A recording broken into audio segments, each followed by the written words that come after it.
الله أكبر الله أكبر الله أكبر لا إله إلا الله والله أكبر الله أكبر ولله الحمد الله أكبر لا إله إلا الله والله أكبر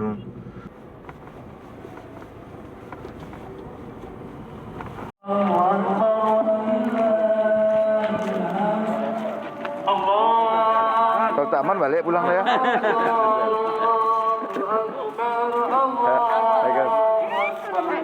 Assalamualaikum.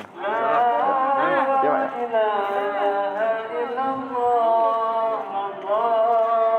Pak. Allahu Akbar walillahil hamd.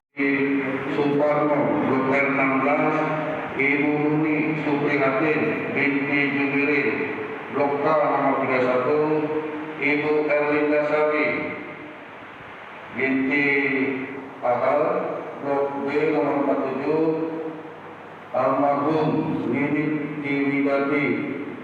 Bismillahirrahmanirrahim. Assalamualaikum warahmatullahi wabarakatuh. Allahu Akbar, Allahu Akbar, Allahu Akbar, Allahu Akbar, Allahu Akbar, Allahu Akbar, Allahu Akbar, Allahu Akbar, Allahu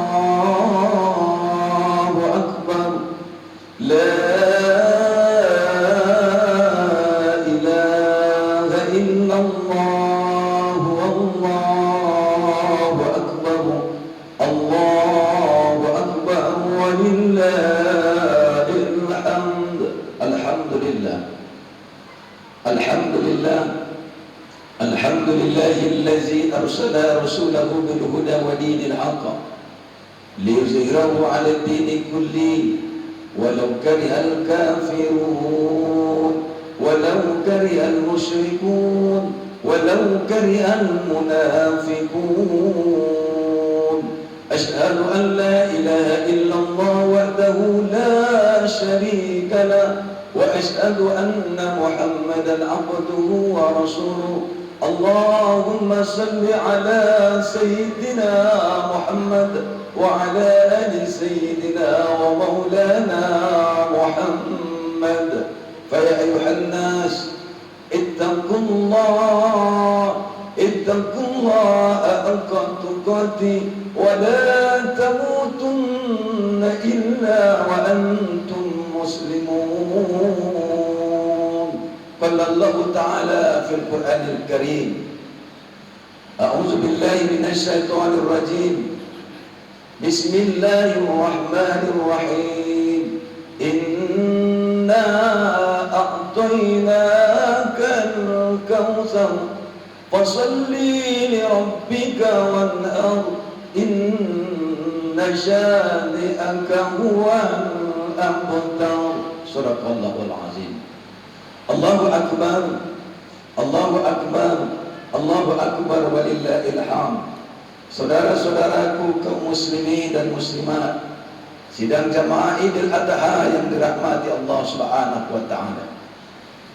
Puji dan syukur kita kepada Allah Subhanahu wa taala. Selawat beserta salam kepada junjungan alam Nabi besar Muhammad sallallahu alaihi wasallam. Kata mengajak, marilah kita sama-sama meningkatkan keimanan dan ketakwaan kita kepada Allah Subhanahu wa taala. Karena sampai saat ini begitu banyak kenikmatan-kenikmatan yang telah diberikan oleh Allah, yang kita rasakan, yang kita miliki sampai detik ini, sampai saat ini, maka pantaslah kita bersyukur kepada Allah Subhanahu wa taala. La in sakartum la azidannakum wa la in kafartum inna azabillahi syadid. Bagi siapa yang diberikan kenikmatan oleh Allah Subhanahu wa taala, mereka bersyukur dengan nikmat yang Allah berikan itu, maka Allah akan tambah dengan kenikmatan-kenikmatan yang lainnya. Tapi ingat kata Allah, wa la in kafartum inna azabillahi syadid.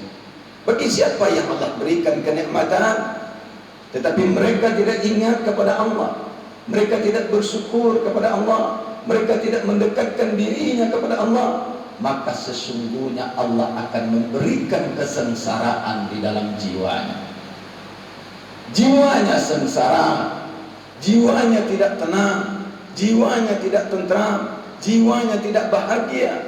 Karena yang mampu mendatangkan kebahagiaan itu tidak lain dan tidak bukan adalah dekatnya hati kita dengan Allah Subhanahu wa taala. Ala bi zikrillahi tatma'innul qulub. Hanya orang-orang yang berzikir, hanya orang yang menjaga hubungan baiknya dengan Allah, hanya orang-orang yang dekat dengan Allah, orang-orang yang selalu ingat dengan Allah, maka dia akan mendapatkan ketenangan, ketentraman dan kebahagiaan di dalam jiwanya. Saudara-saudaraku, sedang jamaah yang dirahmati oleh Allah Subhanahu wa taala, bersyukurlah kita kepada Allah. Karena sampai saat ini kenikmatan-kenikmatan itu kita rasakan. Sehat kita, jasmani kita, mata kita bisa melihat, telinga kita bisa mendengar, kita bisa melangkahkan kaki, mengayunkan tangan ke rumah Allah ini. Hari-hari kita mampu untuk melaksanakan aktivitas kita. Betapa nikmatnya kesehatan itu. Jika ingin menanyakan, merasakan bagaimana nikmat kesehatan itu, kita akan merasakan ketika kita sakit.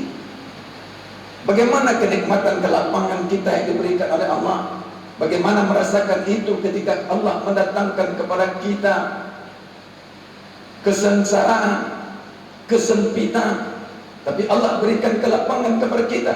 Alhamdulillah, hari ini sampai saat ini saudaraku, kenikmatan-kenikmatan yang diberikan oleh Allah Subhanahu wa taala, yang suatu saat karena datangnya daripada Allah Subhanahu wa taala, suatu saat akan kembali diambil oleh Allah Subhanahu wa taala.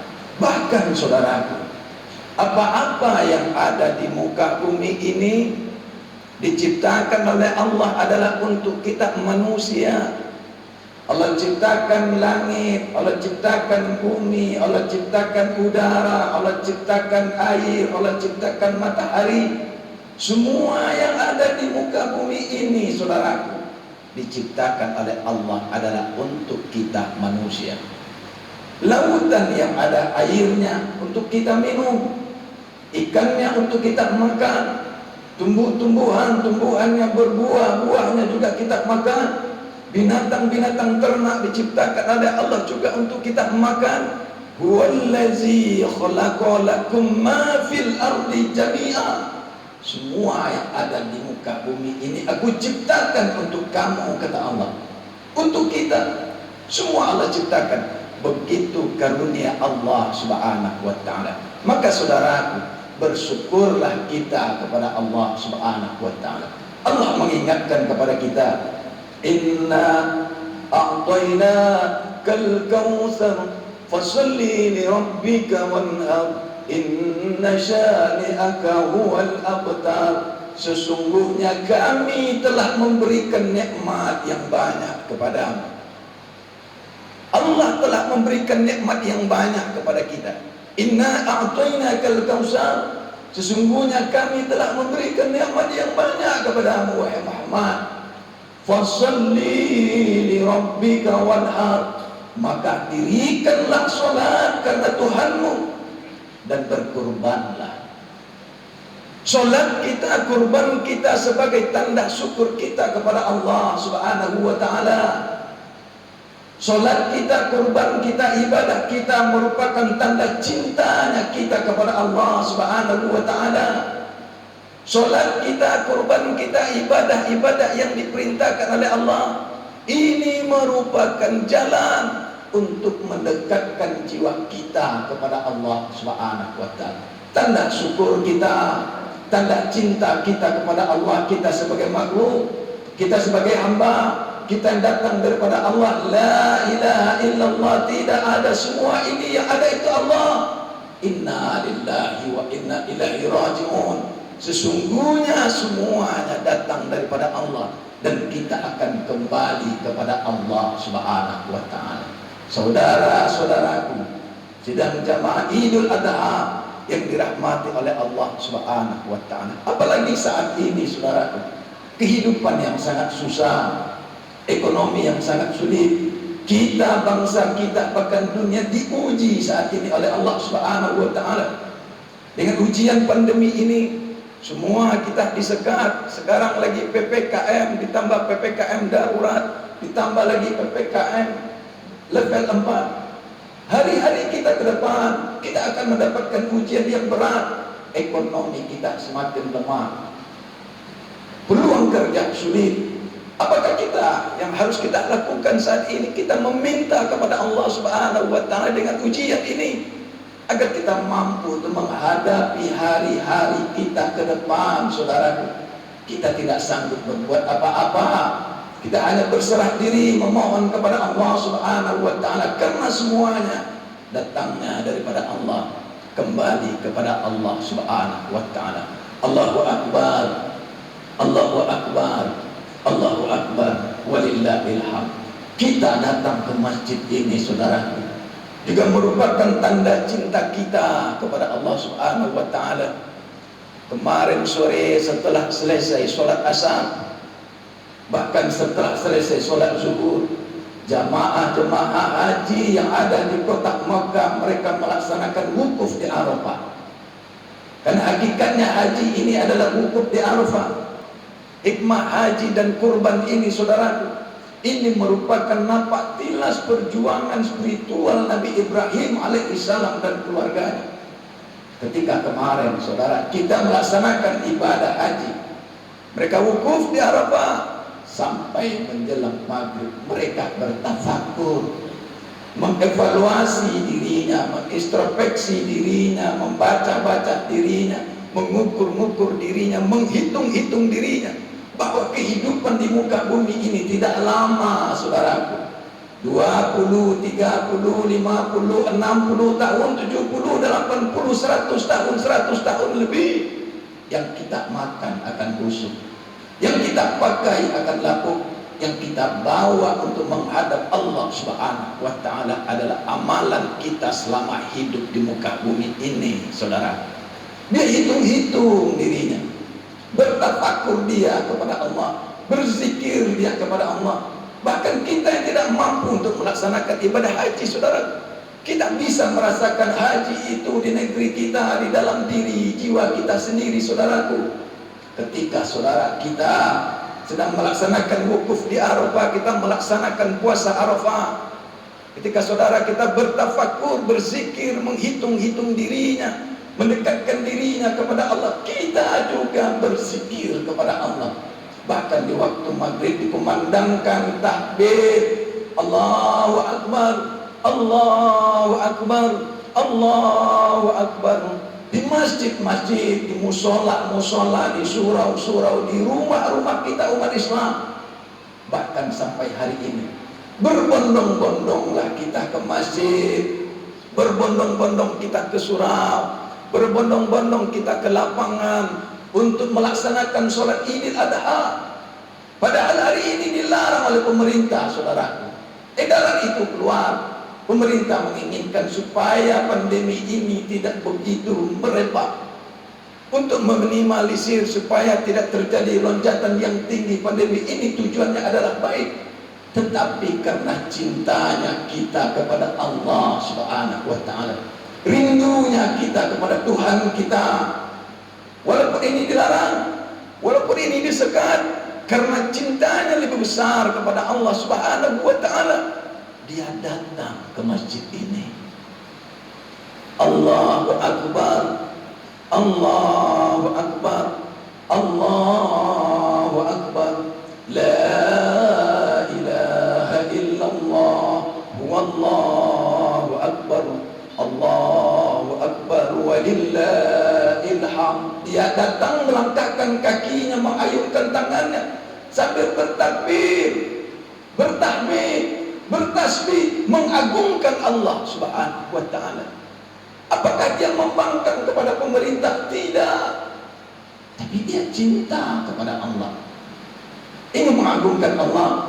Dia datang ke masjid ini ingin menjumpai saudara-saudaranya, meminta maaf lahir dan batin. Karena selama berhari-harinya mungkin kita manusia punya salah dan kekilafan. Di saat momentum-momentum ini dia menjaga hubungan baiknya dengan sesama manusia. Dia menjaga hubungan baiknya kepada Allah. Hablum minallah wa hablum minan nas. Saudara-saudaraku, kecintaannya kepada Allah lebih besar dibandingkan kepada kecintaan yang lainnya. Inilah yang juga dirasakan oleh Nabi Ibrahim alaihissalam, saudaraku. Ketika Nabi Ibrahim alaihissalam diperintahkan oleh Allah untuk meninggalkan Siti Hajar di kota Mekah, yang di waktu itu tidak seorang pun yang ada di tempat itu, karena tempat itu bukitnya bukit berbatu yang tandus, yang sepi, yang kering kerontang, tidak ada makanan apapun di sana. Ditinggalkanlah Siti Hajar bersama Ismail yang masih bayi, saudaraku. Apakah Nabi Ibrahim tidak cinta, tidak sayang kepada istri dan anaknya? Mereka cinta. Nabi Ibrahim sayang. Nabi Ibrahim itu adalah Khalilullah, kekasih Allah yang punya rasa cinta dan kasih sayang. Tapi kenapa Nabi Ibrahim meninggalkan Siti Hajar, istrinya dan anaknya Ismail yang masih bayi? Dia cinta kepada istrinya, dia cinta kepada anaknya, tapi dia lebih cinta kepada Allah Subhanahu wa taala. Ketika Nabi Ibrahim juga diperintahkan oleh Allah untuk menyembelih anaknya, apakah Nabi Ibrahim tidak cinta, tidak sayang kepada anaknya? Anak satu-satunya yang mereka tunggu, yang sudah berlama-lama. Bahkan dia tidak cinta kepada Ismail, tetapi karena cintanya kepada Allah Subhanahu wa taala, cintanya kepada Tuhannya mengalahkan kepada cinta yang lainnya, dia lakukan itu, saudaraku. Allahu Akbar, Allahu Akbar, walillahil hamd. Maka oleh sebab itu, saudaraku, hikmah daripada haji dan kurban ini adalah meneladani perjalanan spiritual Nabi Ibrahim alaihissalam dan keluarganya. Sebagaimana Nabi Ibrahim dan keluarganya tunduk dan patuh, ikhlas dan taat kepada Allah Subhanahu wa taala, yang pada akhirnya Nabi Ibrahim dan keluarganya menjadi orang yang berserah diri kepada Allah Subhanahu wa taala. Berserah diri itulah yang disebut dengan Islam. Saudara-saudaraku, Islam ini mulai ada, agama ini mulai disebut sebagai agama Islam itu sejak Nabi Ibrahim alaihissalam. Sebelum Nabi Ibrahim alaihissalam, agama ini belum disebut sebagai agama Islam, tapi agama ini adalah agama tauhid yang menyembah hanya kepada Allah Subhanahu wa taala. Tapi semenjak Nabi Ibrahim alaihissalam, agama ini disebut dengan agama Islam, yaitu berserah diri kepada Allah Subhanahu wa taala. Di antara hikmah ibadah haji dan kurban ini adalah setiap diri kita manusia pasti punya sifat-sifat hewani, saudara. Pasti punya sifat-sifat kebinatangan, yang marah, yang beringas, yang banyak sifat-sifat negatifnya yang kita miliki itu hampir sama serupa dengan sifat-sifat binatang, sifat-sifat hewani. Maka momentum Idul Adha ini, maka kita akan menyembelih sifat-sifat hewani, sifat-sifat kebinatangan itu yang ada di dalam diri kita manusia. Dengan cara apa? Dengan cara mensyukuri nikmat Allah, mendekatkan diri kepada Allah Subhanahu wa taala, apalagi kita melaksanakan ibadah kurban. Mungkin itu saja, saudara-saudaraku, dalam waktu yang singkat ini, dalam momentum Idul Adha ini, kata mengajak kita semua, marilah kita sama-sama bersyukur kepada Allah Subhanahu wa taala dengan kenikmatan-kenikmatan yang telah diberikan oleh Allah. Dan kita harus bersabar dengan ujian ini. Dan khatib juga mengajak kita semua, mari kita mengikuti apa yang dianjurkan oleh pemerintah. Karena momentum Idul Adha tidak bisa digantikan dengan hari yang lain. Kita maklumi. Momentum kurban tidak bisa diganti di momentum yang lain. Kita maklumi. Tapi dengan kegiatan-kegiatan yang lainnya, kita harus mengikuti pemerintah supaya bersama-sama kita pandemi ini kita lalui secara bersama. Dan saudaraku, kita berdoa kepada Allah, semoga Allah Subhanahu wa taala selalu membimbing kita, keluarga kita menjadi orang-orang yang terbaik dan mendapatkan hikmah-hikmah daripada spiritual perjalanan Nabi Ibrahim alaihissalam dan keluarganya. Kita ambil hikmahnya, kita bawakan ke dalam diri kita dan kita tampilkan dalam kehidupan kita sehari-hari. Fa'tabiru ya ulil absar la'allakum turhamun. Allahumma salli wa sallim wa zid wa alim wa tafaddal wa barik wa bijalika wa kamalika ala azmi ibadik wa asrafil ibadik sayyidina al-arabi wal ajam wa imam tayyib wal haram sayyidina wa maulana Muhammadin wa ala alihi wa sahbihi wa sallim warḍallahu tabaraka wa ta'ala an kulli sahabati rasulillahi ajma'in. Bismillahirrahmanirrahim. Allahu akbar, Allahu akbar, Allah